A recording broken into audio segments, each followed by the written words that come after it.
the EGROW webinar series, which we started as COVID was setting in. As you know, it's a research-based policy think tank in NCR, in Noida area. And our aim and purpose, the objective of the think tank was to provide research-based policy advice, especially to the government and to anybody who is seeking advice from us.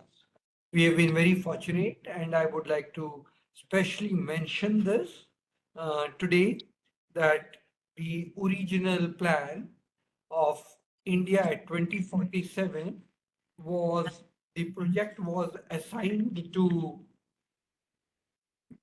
EGROW, and we did that project for Niti Aayog. And I'm very happy, and why I'm mentioning this is that last Saturday, about 6 days back, 7 days back, the Prime Minister invited the states to join on this journey of Viksit Bharat.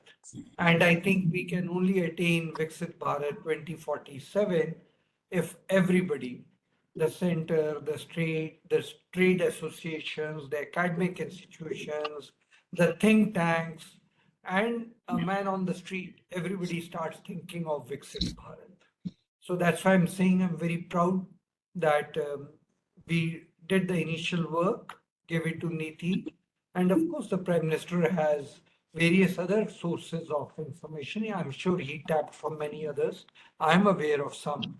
Niti also must have assisted him in different ways, but EGROW in its little humble, modest way was also associated. And when the Prime Minister made that clarion call to the states, we at EGROW felt very, very good. Now, our aim and objective of the series is to discuss contemporary issues, global as well as domestic. And we have been very fortunate to have done it. We participated in India's G20 presidency and had 11 webinars on new international economic order, 6 on climate, and 6 on women empowerment, all part of the agenda of G20. We have been pursuing contemporary issues all the time. As you know, tariff war is a big issue. We have done 4 webinars already on tariff war. Next week, we are again doing with Jeffrey Frankel from Kennedy School a webinar on tariff war. We have been ridiculed in the world for Global Hunger Index. In my own personal capacity, and I'm sure many of you in your personal capacities have felt very insulted and must have been writing against the Global Hunger Index. At Niti Aayog, at the government level, in the Ministry of Women and Child Welfare, we have all been reacting to the Global Hunger Index. At EGROW, we volunteered to devise a new index. Dr. Padam Singh and we were working together if we could come out with a new index on global hunger and probably redefine the immature, quote unquote, the immature global hunger index, which does not measure hunger. Good evening. Hi. Dr. Padam Singh, Professor Chadan, and everybody. So our global hunger index, the way the global hunger index is formulated, it does take care of stunting, wasting, but does it really capture hunger? We are not sure. So Dr. Vishan Das, who has just joined, founder director, Dr. Ratan Chand, myself, Dr. Padam Singh, we conceived of an idea of global hunger index, which we would like to work on. We have yet not found an agency to fund us, but we want to do survey based on a pilot and then extend it nationally and globally. We are in the midst of thinking of how to redefine this global hunger index in a meaningful way and not a misnomer that it is right now. During this phase, while we are struggling with this idea, I stumbled upon this beautiful book which has been put together by Professor Raju and Professor Manasi. This talks about food charity. And this book, very extensive, I've read it, speaks about the tradition in our country, in our, actually, though we call it a country, it's a continent, spreading across Jammu Kashmir to Kanyakumari and from Gujarat down there to Assam, Manipur. And the way the book captures the tradition is fascinating. So we invited Professor Raju to come and present his book, share with us, and we invited Dr. Padam Singh to chair the session. Now let me briefly introduce the speakers for the day and then hand over to Dr. Padam Singh the session. Dr. Padam Singh is a renowned statistician of international repute. He has worked with global institutions. He received his doctorate, of course, from Delhi University. We all know that. He has had many important positions in Government of India. He was with the Planning Commission for a long time. He was the member of the National Statistical Commission 2006 to 9. He has served as additional DG ICMR during 97 to 2004 and Director National Institute of Medical Statistics during 87 to during 97. He has contributed significantly in different aspects of statistics as part of standard textbooks for PG students also. He has been involved in evaluation of national programs. He is the recipient of several awards, including prestigious Professor P.V. Sukhatme National Award from Ministry of Statistics and Program Implementation, Government of India. He has chaired the ICMR Expert Committee on Global Hunger Index. Professor Raju is Professor Emeritus and Dean, Research at Chanakya University, Bangalore. He has experience of conceptualizing and developing strategy documents, followed by action plans for large-scale strategic interventions for agriculture development and livelihood improvement. He is working as economic advisor to the Chief Minister Government of Karnataka, and right now he is economic advisor to the Chief Minister Government of Uttar Pradesh, as well as working on the conceptualization, design, and execution of innovative approaches to development in various sectors ranging from land and water management, biofuels, infrastructure, creating suitable policy and enabling environment. He has published 24 books and more than 100 journal articles, and recent publications include Urban Environmental Governance in India, the Urban book series by Springer Publishers. He has also worked and published Water and Scriptures, Ancient Roots for Sustainable Development, again by Springer. Our other speaker, she's the co-editor of the book I was mentioning, is Dr. Manasi, Associate Professor at the Center for Research in Urban Affairs, Institute for Social and Economic Change, Bangalore. She has more than 20 years of research experience with interdisciplinary research. Her areas of research include urban environment and related issues, more specifically on water resources, waste management, urban governance, climate change, Indian knowledge systems, culture, and environment. She has published 7 books and 59 journal articles and chapters in different edited volumes. With this, I welcome you to the webinar series and I hand over the session to Dr. Padam Singh. Over to you, Dr. Padam Singh, please. Thanks, Professor Charan Singh ji. I feel honored to have been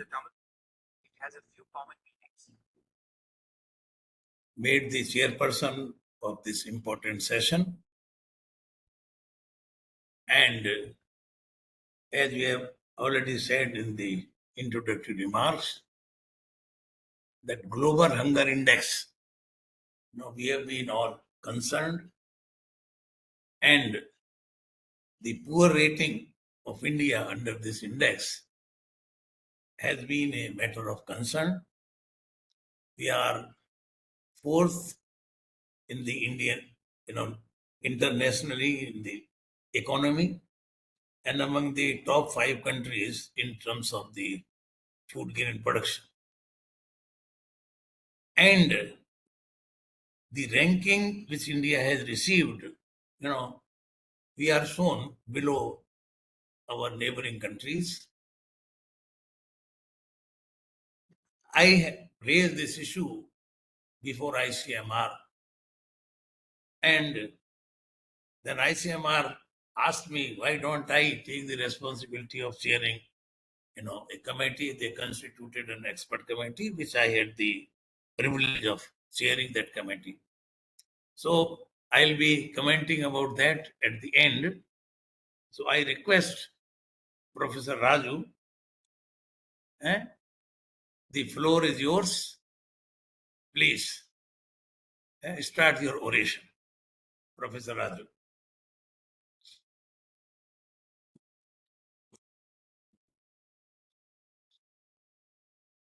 Yeah. Namaskar, sir. Many thanks to Professor Charan Singh and EGROW and Dr. Professor Padam Singh for giving this opportunity. I'm lucky to have this time for sharing some of these insights of food charity. My only concern is, since the web indication said 4 to 4:30, so somehow these connections. No. I can forget, but the web link exactly at 4:30 they disjoint. The D-link. That's the only problem. I have no problem going out. Okay. With that, I have to make an anticipatory bail in the beginning itself. Number one, many of the photographs that you see right in the first slide and the subsequent slides are only representative. So there may be many other photographs elsewhere available. We use this for a representation.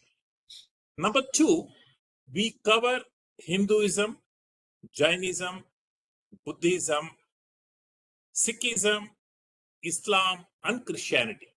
Yeah. If I write all the chapters, other people will say, what authority do you have to write on other religions? So we requested the authors from the respective religious groups to contribute. They're all academicians, basically. But we wanted their insights. Fortunately, they agreed to write, they have contributed. Number three, this is based upon extensive review of the scriptures and the related literature. Number two, the second dimension is the 78 case studies, as Professor Charan Singh responded. I'll show you on the map where all they're located. And these case studies of 78 represents all religious groups. And published by the Routledge, US and Europe one edition, the other edition for South Asia. One small good news is, this has been awarded, nominated in 2 categories and got the award in 2 categories by the government awards to the Paris base. The award ceremony is going to be in Lisbon, Portugal, mid next month. However, the free e-copy is already available. Professor Charan Singh already has. He is free to circulate to all the members that's participating in this webinar. Absolutely fine. That's why we made it. Food is free. Why the book should be costly? The book should also be free. So that's why we made it in the beginning itself. The book is also available free circulation. Even though it's 688 pages, price version is about 13,500. But you're free to take it from Professor Charan Singh. Otherwise, send me anybody. You have any email, I'll forward that to you. Even the WhatsApp is also fine. Absolutely free. As free food, free book. Okay, let me start. Please list out your questions to the end so that I continue all the slides in one go. Yeah. Then you can free to raise any points of questions or clarifications. Most welcome. This is a representation of the free food Anna-daan. In Indian context, it's called Anna-daan. It doesn't convey the same meaning of food charity of any religions, whether a Sikhism or Jainism or Buddhism or in Christianity or Islam. The Anna-daan doesn't convey that message as we want it to. Okay. Anyway, the publisher said food charity is the closest word. For the participants' understanding, we took two dimensions in dealing with all the religious scriptures. What is the preaching in the religious scripture? And what are we practicing today? So that's why we dig deep into the scriptures and the literature. And then we use case studies of 78 to look at what are they actually practicing. Okay. One quick example is a technology. It was not there when they did this in the scriptures, but today all management committees have adopted the practice. I'm just quoting an example. Let me move to the next, please. Yeah. The context is important here. We looked at the Sustainable Development Goal number 2, which is a zero hunger. Probably Professor Padam Singh and others may look at this in their Global Hunger Index. Then if you look at a lot of publications on Food and Agriculture Organization, FAO, there's plenty of them on the food, supplies, hunger, all that. Third one is a World Food Program. Many of you may be familiar with this, goes across the globe. Most importantly, the spirit and significance of philanthropic food sharing practices and traditions across major religions. I might like to add a line here. We did not find at the global level or any continent such a scriptural importance or the traditional importance for a food charity as much as in India. Okay, we didn't find, maybe there may be some other books which we did not read or we didn't know. But more important is, how is this practice sustained and grown over the years and grown stronger than ever? That's also need to look at it. And the food charity systems are varies across the region, geographical regions, as simple as the full meals to the just a fruit or a single banana or an apple in some other regions. Okay. North is some places. I was there for 2 weeks back. Just a boiled rice, a soaked rice, and a soaked chana, chickpea, was given as a prasadam. So I not comment, I'm just giving the variations across the country. Next.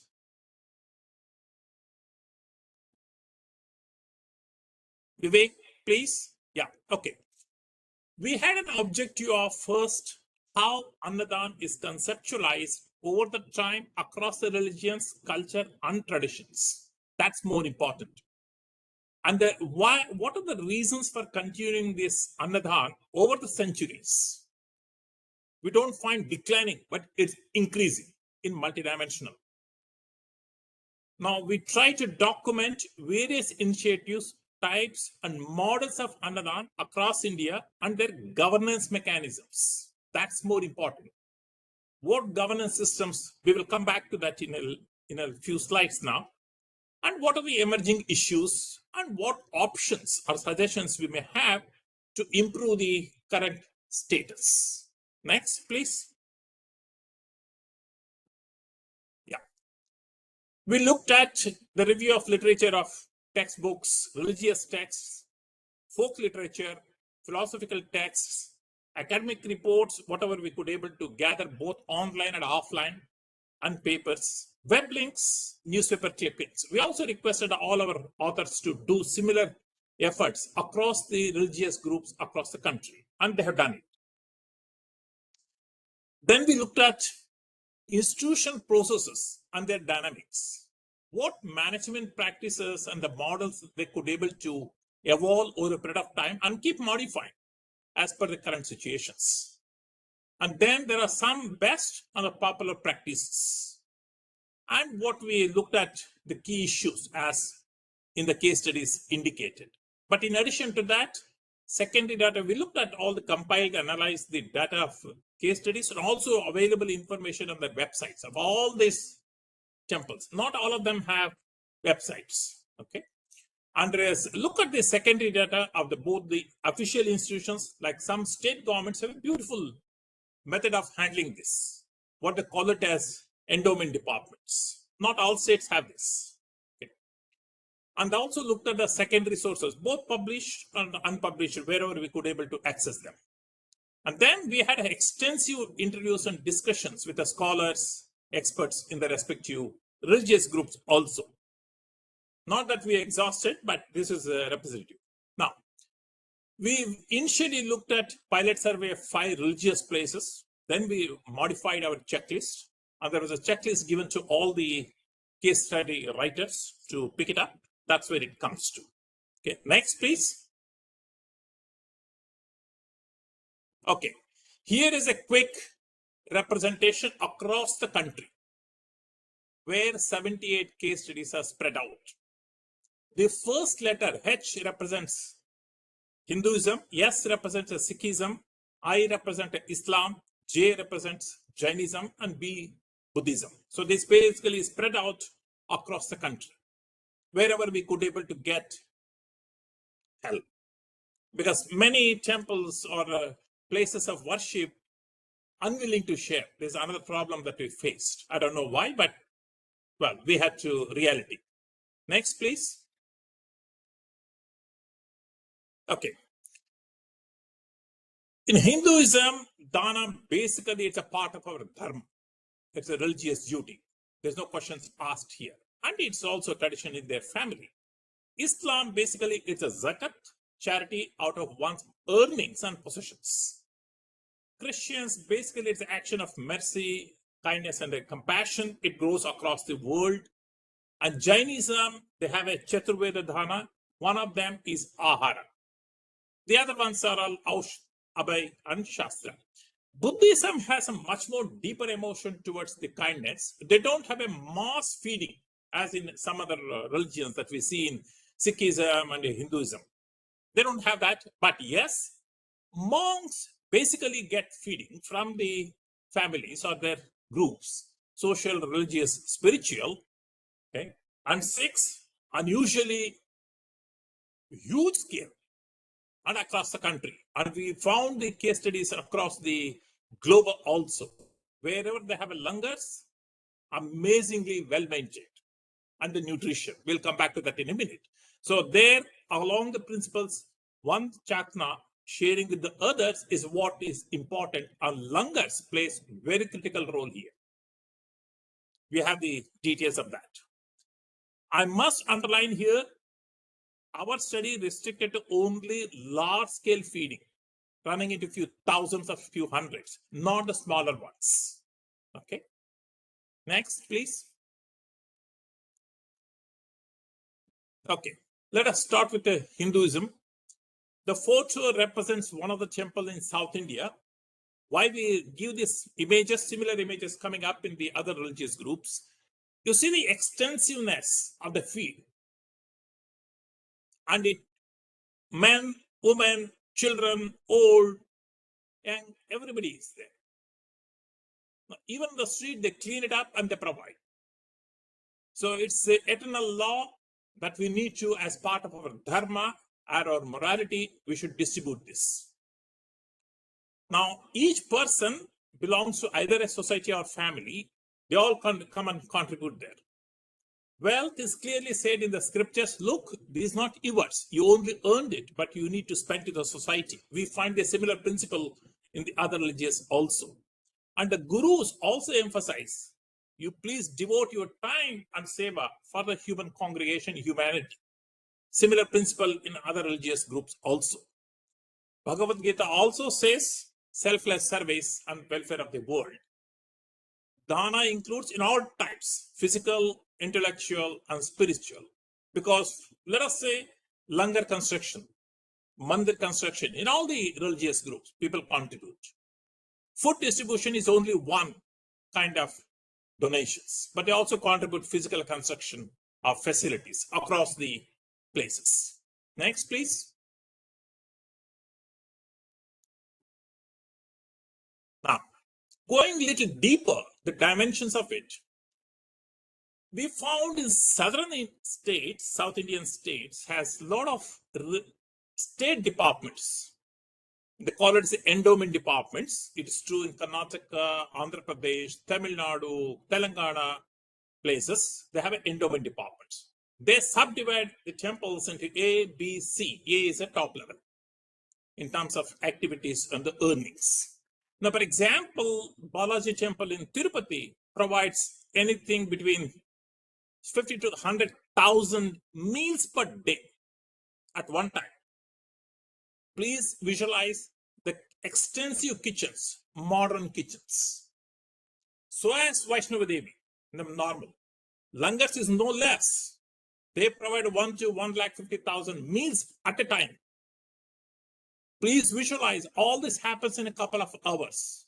It's a mind-boggling how the kitchens are maintained in a more mechanized way and more hygienic way. Devotees range from 200 to 1,60,000 is the highest line. There are some temples have a 1 to 5 dining halls. Okay, somewhere we show the images in a while. Up to 15,000 they can accommodate at a time. And many times when there is more, another 500,000 people, the kitchens are equipped to prepare food in 20 minutes. It's a mind-boggling mechanism that they have. So the rice is just giving indication to the participants from as little as 52,000 kgs, and the sambar is about 50 to 10,000 liters. You'll be surprised, our case studies indicated large number of these food grains, fruits, and vegetables come as a donations. People send it in a bus, trucks, vans. It's amazing. The hunger index, global hunger index, brought by IFPRI, never documented this. Look at the inbuilt attitude of Indian people, how they donate it. Large number of farmers, lot of business people. For example, oil, cooking oil, other dal, pulses. It's the business people, they contribute it. They send it. Okay? A majority of them, it's across the country. It's a typical feature. People donating it freely, and they don't want to name. They don't want to have their names on anywhere in the temples. Okay, and most of them follow the systematic queue system to come and have a food. And some temples we found there with tokens. Anywhere between 20 to 3 crores is per year maintenance cost alone. Okay, and this all comes from the donations. Amazing to see temples, the religious places have a steam boilers and the roti making machines, big ones, and the RO plants for water. Okay. One should see very few temple authorities purchase ingredients like oil, pulses, whenever there is a deficiency. Otherwise, it all comes in the donations. It's wonderful to see their storage systems in the next ones. Next, please. I just show the picture of the size of the vessels that they cook. Jainism, yes, food to the hungry is one of the Chaturvida Dhan, and saving lives to the others. This food is only one part of their dhan. 3 kinds, because of Jain, as many of you know, monks, nuns, saints comes under the Uttam level. Madhyam is lay people practicing their normal ones, their practices. And Jaganiya is need basically those who have a good faith. They distribute. Don't take the photographs. It's only one representative of this. Okay. The 7 qualities of the donors is important. Do not expect any reward. This is true in other religions also. They don't expect any reward from the religion temples when they donate. It's purely for their ichha or life. Return of your gifts. And give calmly without anger, and be happy when you give, and give without any deceit. And don't expect anything. Don't expect it. Feel jealousy, somebody has donated more. Most of the donors, they don't even want to mention their names, have family names when they give. That's kind of the feeling of giving, or the pride. Next, please. There are two sects in Jains. One is the Shwetambar Bhojanalayas in places of North India, but paid a minimum price. This is an interesting thing. We need to understand why is this. Jainism believes in about giving, not receiving. If you take food freely, that means you are receiving, you're not giving. So the most of them give a minimum price as a token of donations.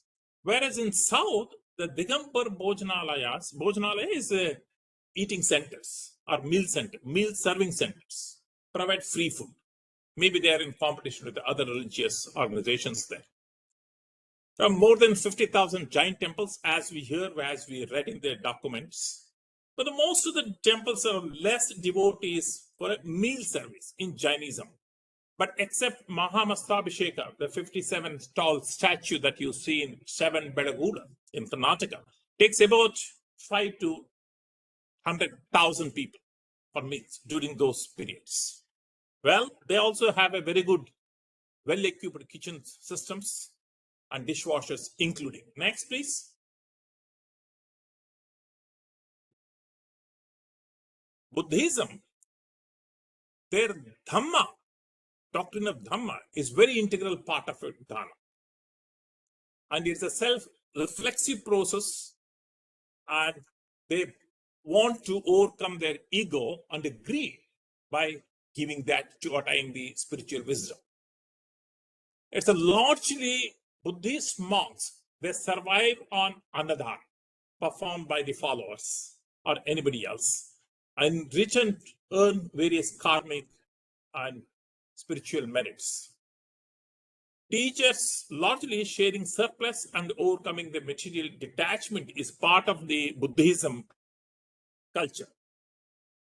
In fact, monasteries in Buddhist monasteries across the country, also in Nepal, Cambodia, Thailand, is all an ideal mediator and distributor of surplus food, which donors bring it. Next.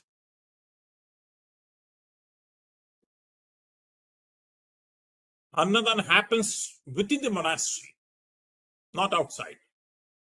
And monks are taken care of food and other needs, which we don't find in other religious groups. Specific responsibilities and devotedly fulfill their core of Buddhism. That's what the monks, largely in case of meals or food donation, they do. Okay?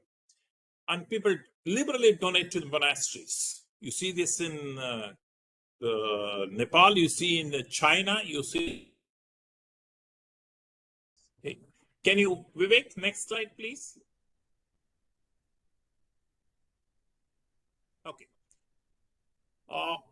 Sikhism, so as the other religions so far we found, Hinduism, Jainism, they're all vegetarian meals 3 times a day. What is important here is the Sangat, that's a holy congregation, and the Pangat, which is sitting in a row, is important there. And they regularly follow this across all langars that we have seen. All the case studies indicate that. The local gurus are interested in the management or langar competent, basically, both those who are in the service minded. Okay. But just an example, Golden Temple alone runs world's biggest langar. 70,000 people any day, minimum. But this is also figured in the National Geography's mega kitchens, global mega kitchens. They're simply amazing, the kitchen operated there. And all modernized. The roti making machine, we can churn out about anywhere between 200 to 800,000 rotis on whenever it is required, in addition to the rice boilers and grinders. The side photos I want to give you for your information, how the community participates. You know, the same community has come as a Kar Seva. They come and do all these activities, both men and women. That's important. In many religious groups, they do this. So in addition to the regular staff, large number of volunteers come there to work, as many as families, those who owe for this activity. One interesting there is the organic waste composting for the farmers. And in fact, Sri Bangla Sahib in Delhi has a biogas plant also, which is operated from the kitchen waste. That's important, how the free food supply activities are modernizing themselves. Next, please. Yeah, let us move to the Christianity. It may not be as big as Hinduism, Jainism, and Buddhism or Sikhism, but yes, they also have this practice. If you remember, some of you definitely remember this Last Supper, the Passover meal of Jesus. Okay. Unlike the other religions so far we have seen, there's not a mass feeding like all sitting there or on the tables on the floor. This is a different variety where you need to bring your plate and they serve this. Plates are also available there. So that's in the queue system and also in the token systems like in other ones. Both the paid staff, volunteers, and religious leaders, they play a pivotal role in organizing these charities and other than the praying places. In fact, donations come in all the ways, both in cash and kind, including the equipments. That's why we displayed this photo. Okay. Next, please.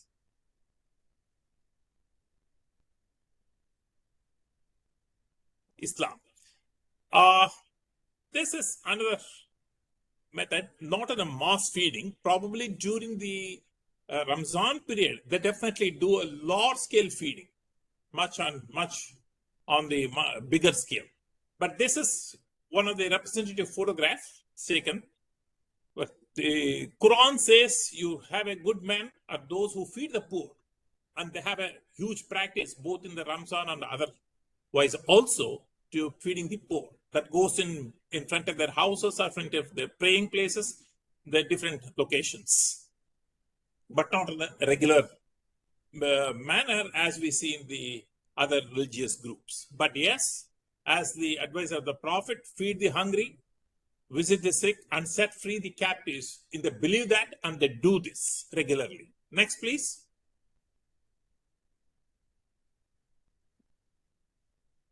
Yeah.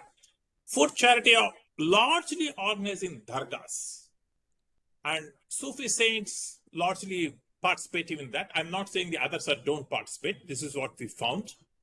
And is all they're serving food is equivalent to serving Allah, as they strongly believe. Anywhere between 120 to 1,500, what we found in Kashmir case study.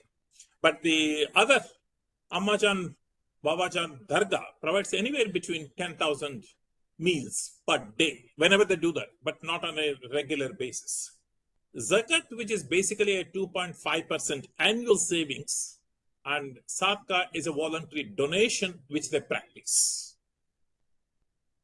Unlike the other religious groups, we didn't find in the case studies that people are donating freely the food grains, vegetables, and other things, but they purchase from the local markets. Yes, definitely there is no question about hygiene and the food safety standards followed in all groups. Next, please.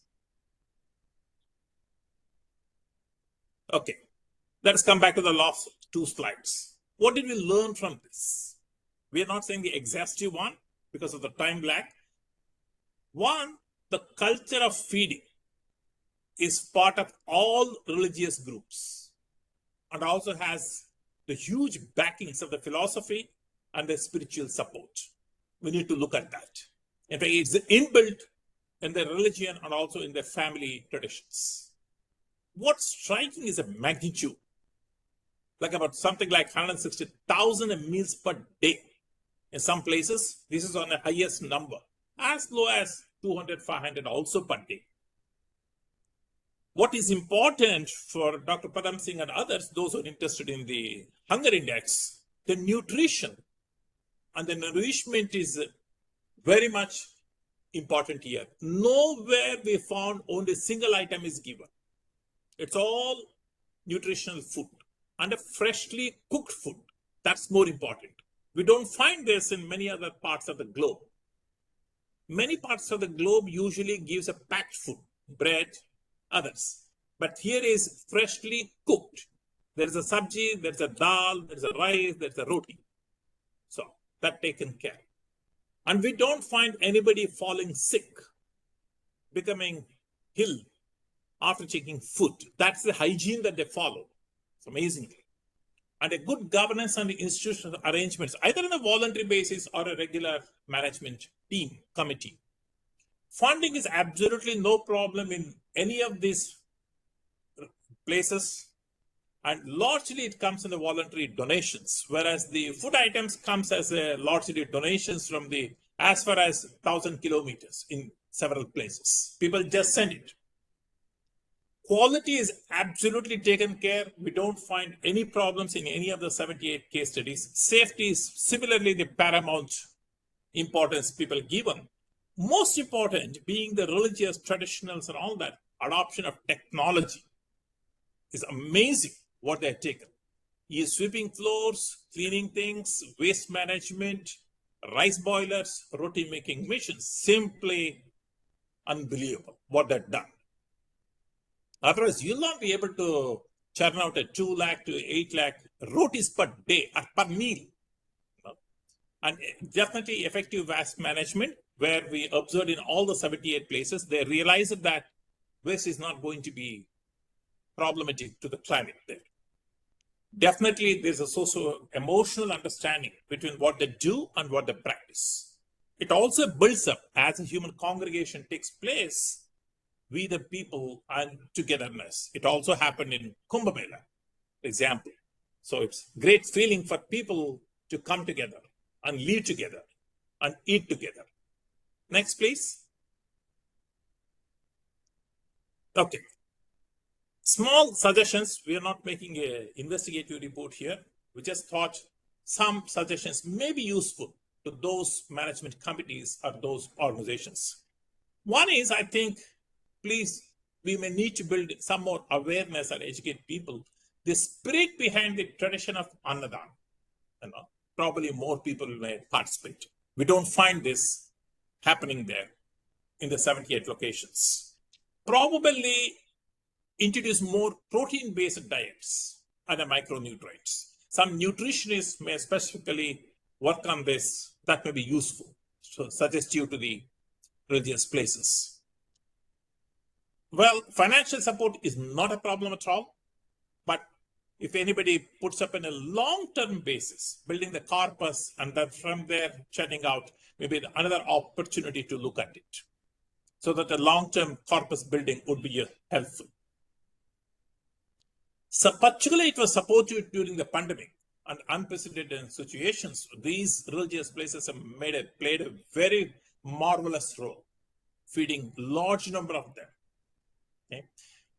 A little more awareness building up on the food wastage, hygiene, behavior would definitely helpful. Let them take as much as they want rather than taking too much, then leaving it in the plates. It deprives others. It also builds waste of food. Yeah, I think those who have participated in this meals or the mass feeding thing, you see the voice absolutely in a high pitch. Probably if something can be done to reduce the voices. You go to the Shirdi, you go to Balaji temple, you go to the Delhi places, huge sound, if that's a possibility. Waste management techniques, people can help them to do what's a better way of waste management efficiency bringing there, which would help. I mean, Sri Bangla Sahib's in Langar in Delhi definitely has developed the biggest plant there. Definitely there's an opportunity for technological innovations and efficient management systems because each temple or religious place is different. So that may be more useful for them. Next, please. Yeah. Thank you all. Thank you very much for your time and listening. Please feel free to suggest or raise queries. Thanks, Professor Raju. I think this is mind-blowing, documenting, presenting together, what is happening in the country under this head, charity in food. And let me tell you, it is not only the hungry and the poor people who visit these places, I myself, visited gurudwaras and mandirs, and we took this food as a prasad. Yes. So we take this as prasad. Correct. Okay. And Professor Charan Singh ji, questions should be at the end when we hear Manasi also, or we can have it now. As a chair, totally your choice, but I think Professor Raju will guide us. If Professor Mansi wants to add something, I think the key talk was from Professor Raju. Yeah, Professor Manasi is free to add any points. Yeah, I think so. We request Manasi to add. I think the presentation covered everything. If there are any questions, probably if there is something I have to add, I will add there, sir. Okay. Now the floor is open for questions and answers. Professor Dr. Vishandas, would you like to? Dr. Vishandas is the founder director with me in the EGROW, and he is attending. So I would like to find out if he has a question. Yeah. Yes, please. Yes, thank you, Chair. Thank you, CEO Charan, and our wonderful presentation by Professor. I was just wondering, of course, you gave the very religious tangent added, but in the basic, the root cause, because there are 4 components of hunger index, and in the initial remark by the chair, because there are many countries to whom we supply the food and they are ranked higher, so that is quite disturbing. And out of 4 parameters, 3 do not represent the whole country. They are below 5 years children. So how do you view, can we do something differently and demonstrate to the agency that yes, this is absolutely unacceptable what they are doing? Your comment on it, because I'm quite concerned with this. Okay. Please. I would like to. Yes, Professor Raju, would you like to respond? No, sir, I'll take all the questions, then together we'll respond. Okay. Then I also Yes. have one question. Yes, Professor. Professor Raju, while I was discussing this report with a few friends of mine, they pointed out a certain set of questions. So I'm going to share those questions with you. Please. The first one, they said, do we have an idea how many poor people really come to partake in this food charity in the temples, gurdwaras, and churches? Most of the time, is it only exclusively devotees, or does it also include non-devotees but poor people? So that is one. So we need to form some idea about it. About Sikh religion, I can tell you because I belong to that religion. In the Gurdwara's langar, we do not at all care somebody is a devotee or not a devotee. Anybody can queue up and anybody can eat, and any number of times they can eat. They can come morning, evening. You have referred to Golden Temple and Bangla Sahib. The number of people there are so large, serving as well as eating, that nobody can make out that you came in the morning or you came in the evening or you came yesterday or you came today, because the serving staff is also changing rapidly and the crowd is so large that people come, sit, assemble, eat, and walk off. So I can vouch for that at least.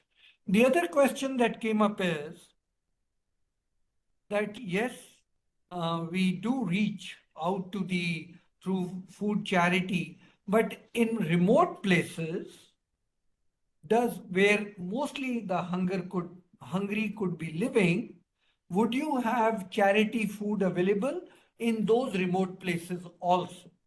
So there, I myself would take a back seat. In most of the historical gurdwaras, we have the langar, but in remote places, we may not have the langar. Yeah. So if there is a hungry man sitting in some place and the gurdwara doesn't provide you langar, there's a possibility that we have not addressed it. And according to me, that will be a small percentage, will not be a large percentage. So these two questions from my side. Sure. Thank you. Yeah, please. Very good Yeah. questions. Now, there are some, I find some,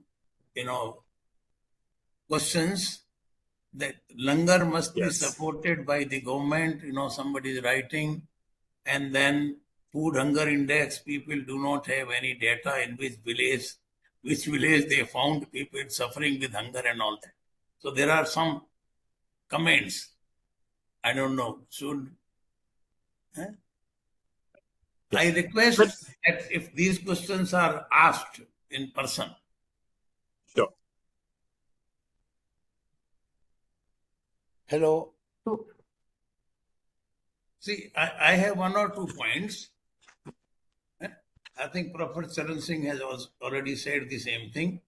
Do we have any study on profiling of those who are participating in these langars and all that? From there, we will know whether there are poor people getting benefit out of this.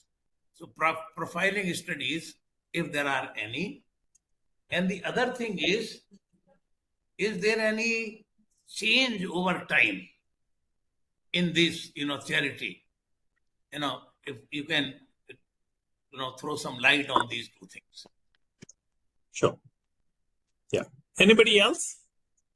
Any suggestions? Any questions? there's a question from Dr. Manuela Dan. Would you like to ask your question yourself, Dr. Manuela Dan?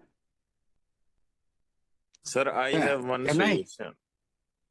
Can I? Yeah. I have raised the hand. I want to know exactly the quality. Theoretically, I want to know measure of behind taking of India to control the use of pesticide in agriculture, and how does it affect the safety and quality of the local producer and producer of food? Mm-hmm. Okay. Professor Charan Singh. Yeah, Professor Deshpande also would like to ask a question. Professor Deshpande? Yeah. Thank you, sir. Thank you. I think it's a very good presentation by Professor Raju. One thing is that this is traditionally in Indian culture. I am quite aware of it because most of the Indian places of religion, they provide food or something like that. Some of the places it is so wonderfully managed that even the state managed food facilities will be ashamed of. It's so clean, so perfect, and so organized. I always give example to Professor Raju about Shegaon from Akola district, from Buldana district of Maharashtra. It's so systematic. Now, when we start talking about hunger and poverty and all that, we take examples or we bring in discussion the global indices, which are unfortunately trash. Nothing less than trash. Yeah. If I can say that I have had a survey of about 5,000 Indians and I got these results. I got that most of them are less than 4 feet height. Many of them have eyesight problems. And I get a very devastating statements. People will beat me, they'll put me in jail. We didn't put the hunger index people in jail for the reason.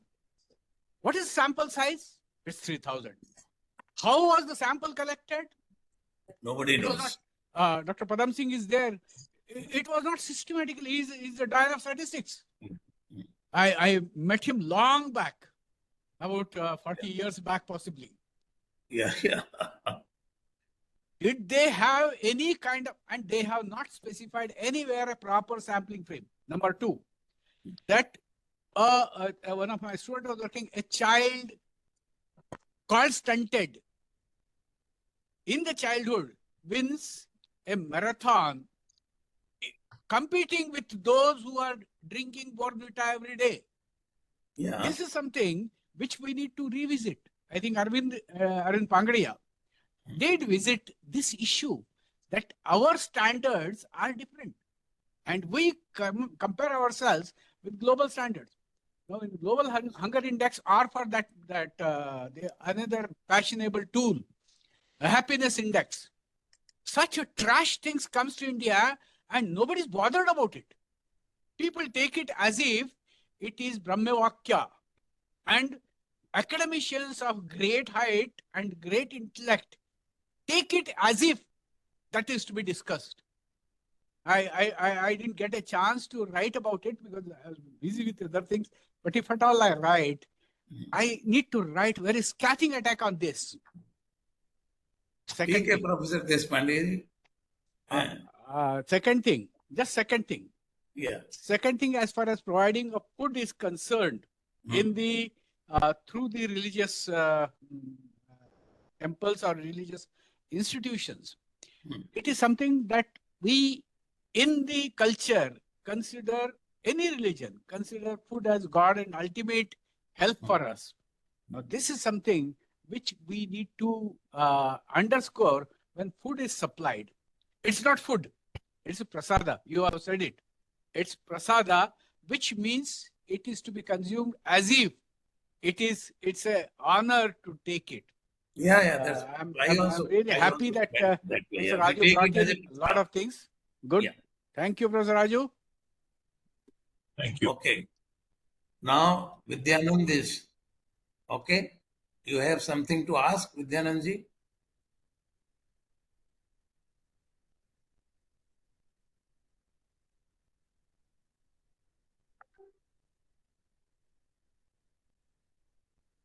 No, Vidyanand said no. Then there was a message. Okay.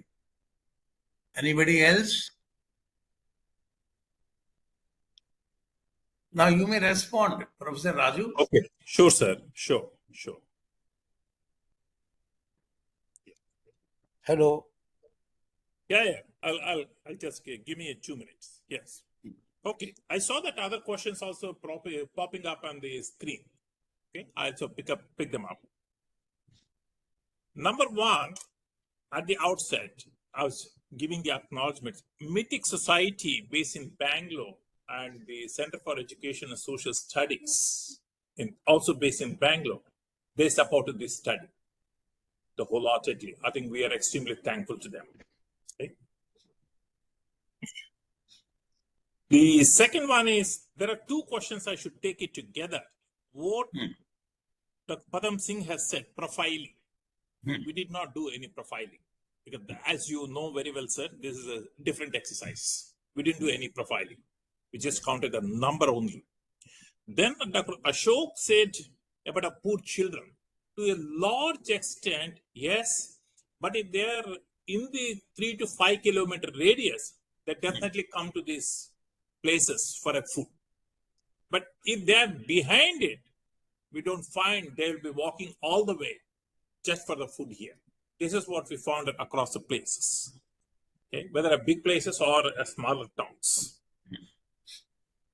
But then today, as many of you know this, the poor children begging on the roads is not for the food. They want cash. They want something else. Yeah. Okay, I think that's a different story. Whenever the Global Hunger Index project may look at this one. So this become a more of a part-time job, unorganized jobs, okay, for them. Men, women carrying a small children, it's become a regular habit there for various other reasons, not just for the food. Okay. We find in many cities asking food. When we say we will give food, they say no, we want cash. But ask cash in the name of food. How much they ask? They openly, ashamedly ask for 50 rupees. And if they collect from 4 or 5 people on the road, 50 rupees, it's anybody's guess. Anyway, that's a different ballgame. We didn't look at this one. On the other thing, Dr. Charan Singh also raised this point.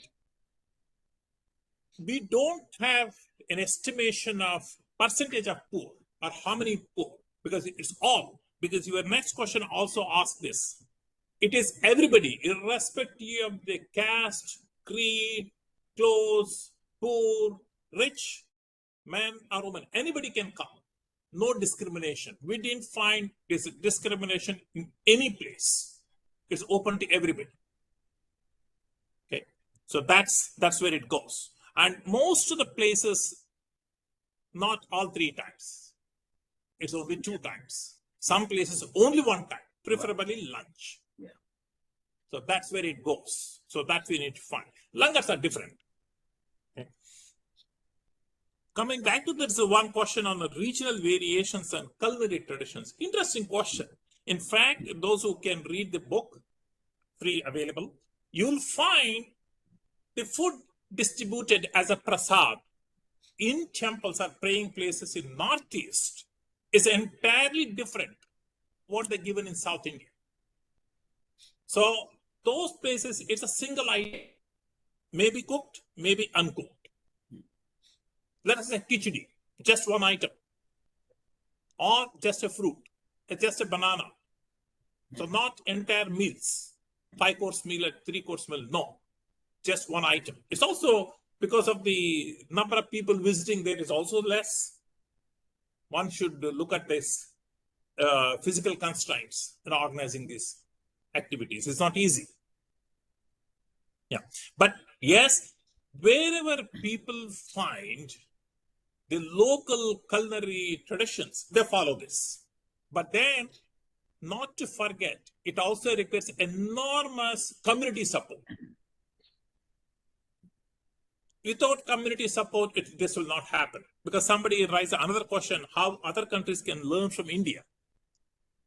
India having such a diversified culture and regional variations, the local communities in other parts of the globe, if they can also come together, that's possible.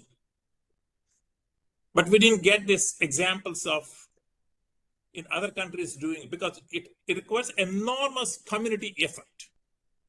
We may make it simple, but reality is large number of people go and make it as their seva or voluntary service. Yeah. Whether in the Hindu temples or in the langars or in Islam or in Christianity. They serve there.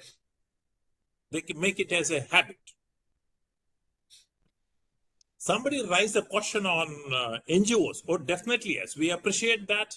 But we did not find, maybe our fault, or we didn't get enough evidence to say that NGOs feed or supply food or provide free Anna-daan on a daily basis. Once in a while, yes. There are several organizations, several trusts, several NGOs, they do once in a while, not on a regular basis, on a large scale.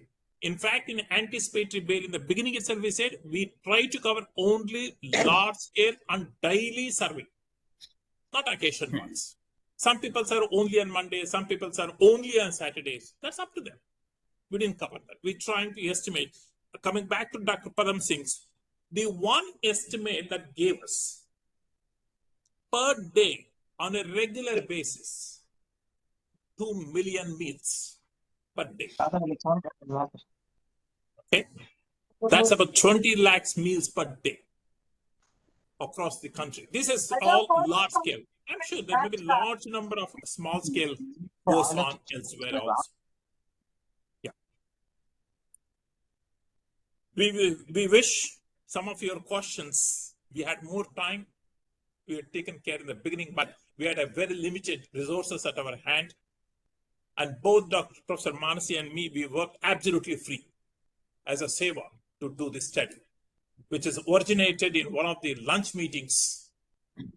So we started from there. We said, okay, let us take this as our seva. We did this for the last 3 years. Now it's out. Thank you very much. Thank you all for your time and suggestions. Thanks, Professor Raju, for a very unique contribution. You know, when I saw this title, charity in food, I got surprised. Then I was told by Professor Charan Singh that we have written a book. So I'll be requesting you, please send me or share me that book. Sure. It is something, I was looking for. And I don't know, we have to see how can we comment that through this charity, how hunger is being taken care of, to what extent, some quantification. Yes. As a statistician, I am Yes. concerned if Sure. something would be done. Just one observation. Sure. No. I went Most to important. Hardwar mein, I got some meals prepared, and I wanted to give those two beggars, कि भाई आप ले लीजिए. And I was surprised. Okay, nahi, please give us cash. We will have something else, something different. So I think the point which you made, it is everywhere, is it not? Yes. That is just one observation. I think I hand over to Professor Charan Singh ji. I think. I have a small request to Professor Charan Singh, since he's part of the EGROW and his baby. Yeah. Feel free to send this e-copy that I sent you to all the participating members. Yeah. Absolutely no Sure. problem. So we will do this. We are going Sure. to release the recording tomorrow by lunch, and we will attach the free copy along with that recording. Fine. That's a wonderful idea. So anybody who assesses it will get the complete report. Oh, And thank you very we will much. do that Thank you. happily. We will do that happily. Wonderful. So Thanks I- to EGROW and its members governing body for giving this opportunity, and Dr. Padam Singh for chairing this session. Right. I think Dr. Padam Singh, when we are writing to Niti Aayog, we should factor this in. Yeah. Because the economic survey of 2005 had documented where people are hungry. And according to that economic survey, if I remember, it was in far places like hilly areas where most of the hungry had concentrated, but not in plains. So with the way Global Hunger Index comes out, though Professor Deshpande says that, look, these surveys are so meaningless and non-representative, but because it's global and there is a patronage of international agencies, Indian politicians get swayed by it, and the Food Security On the Act name of the of Gallup 20 survey, this is just some and the being Food done. Security Act, the Food Security Act of 2014 was greatly influenced by the Global Hunger Index that had come out that year. And there was a debate in the parliament. And I remember that time the ruling party, Manmohan Singh was the prime minister, and Sonia Gandhi was in the parliament, and they were so emotional about it that how come so many people are hungry in this country, right? And the Food Security Act came, and that Food Security Act is providing food to 384 crore people today. So I think a bad index, good publicity, white support, or a international agency support can distort policies in a country like ours massively. So we economists need to be guarded, alert, and tell our politicians that this probably is not true. But coming back to the fact that in 2005, the economic survey identified places where there was some hunger, and then you have things like the NGOs, the food security provided by the local gurdwara, mandirs, churches. I think these need to be factored in. And one of the things could be that instead of giving to 84 crore people, one can identify Gurdwara, Mandir, church or an NGO in a local area and provide them ration and say, please scout for the hungry and ensure there is no hungry in the region that we are assigning to you. Yeah. And therefore no Indian stays hungry. And the question that is asked here, what is the calorie value of a meal? I can easily tell you calorie value of a meal in a Gurdwara is in the range of 1200 to 1500. Because they'll start with good food which has ghee on the top. They'll end up with a kheer, which will also have some lumping of ghee in it. So, and when people do charity, they do it with open heart. They are not doing it with a hurt feeling that I'm doing charity. Can I restrict myself? So the point I'm making is there is need for further research on this. Though Professor Raju and Manasi have done it as a seva, I think if a solid research is done state by state or sector by sector in terms of places, districts, we can come out with a very scientific study saying that really how many people are hungry and what is the calorie intake of those hungry. Because as I was mentioning to you, Professor, I can eat meals, one meal a day or one meal on second day and still not starve to death. Yeah. So the way the global hunger index puts up, so scary as if 2 crore people are about to die in India out of hunger. It's a very discriminatory, I think very wrong, misnomered report that sways the whole world.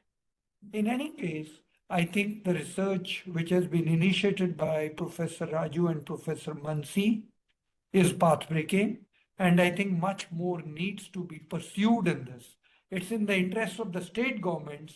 If they can get a study done as a follow-up to this, we may save lots of money in government programs. The last point I want to make is a newspaper article that I wrote with my colleague Swami Das of a village in Tamil Nadu. The charity started from a church. The church identified the hungry in the villages, went to the local hotel nearest to that village, and told them that if we want you to provide 60 meals a month, a lunch and a dinner, to be delivered at the home of this man, cooked by you, and the delivery boy of your goes there, delivered to him, how much will you charge? So the local eatery, local restaurant gave an estimate. And if I remember correctly, they were operating in about 100 villages and about 1,400 people were being served by them when I wrote that article in Indian Express, must be in 2014. The charity institution would go every month to that local eatery, give them the last month's money, talk to the beneficiary, check with the beneficiary if the food really reached to him every day, 60 meals, one at lunch, one at dinner. And if he was satisfied, they will go back to the eatery and give an advance for the next 15 days. So every month, month after month, they went, and in those 100 villages, not a single elderly or single person was hungry. This is what I remember of 2014 exercise. So if the NGOs, charitable institutions can find out ways of addressing the hunger, and then the government can provide rations to these NGOs to ensure that nobody stays hungry in the country, will be far more efficient method of ensuring food security than giving to 84 crore people lump sum. But government programs also need to be fine-tuned. So with that, I want to thank Professor Raju and Professor Manasi to present their research. I actually want to thank them for undertaking a research as a seva that is so noble. I want to thank Dr. Padam Singh for agreeing at a short notice to chair the session. And I think we have polluted of Dr. Padam Singh. Whenever he works for ICMR on Global Hunger Index, he will have to factor this in now. He'll not be able to ignore it. So I think that way we have done a great service to the nation, because I know he does lots of work for ICMR even now. I would now like to make an announcement for next week. And that announcement is that next week we are going to have Jeffrey Frankel, professor at Kennedy School, a professor of international economics. When I was doing my postdoc, he used to run a very successful program on international economics and teach very, very, very, very clearly. He is very articulate. I think the plus point with Professor Jeffrey Frankel is he's absolutely on the point and targeted approach. So I think his research on tariff wars will benefit all of us. You should read his piece on inflation targeting is dead, which he wrote after the 2008 crisis, so crystal clear. And that is why we requested Professor Jeffrey Frankel to come and speak to us on the tariff wars. So because he's going to be speaking from Boston, The timing will be 6:30 in the evening, 6:30 to 7:30. Next week on a Friday, we will have a session on tariff wars. I would welcome you all for that session. Dr. Vishendas, he's my co-founder of the think tank. Anything that you would like to add before we conclude? Well, I really enjoyed it. Deepened my understanding, and Professor Raju has added a new dimension on these, and then topic also surprised me as Chairman Professor Padam Singh said that he was surprised by the title. So was I, though I didn't mention explicitly, but it arouses the curiosity as well. And then you justify the topic also, I must tell you. And then your co-author yourself, it was a very, very engaging and captivating exposition. Thank you all. So with that, we conclude for the day, and we look forward to your participation next week, 6:30 p.m. Thank you. Thank you. Thank you, sir. Thank you.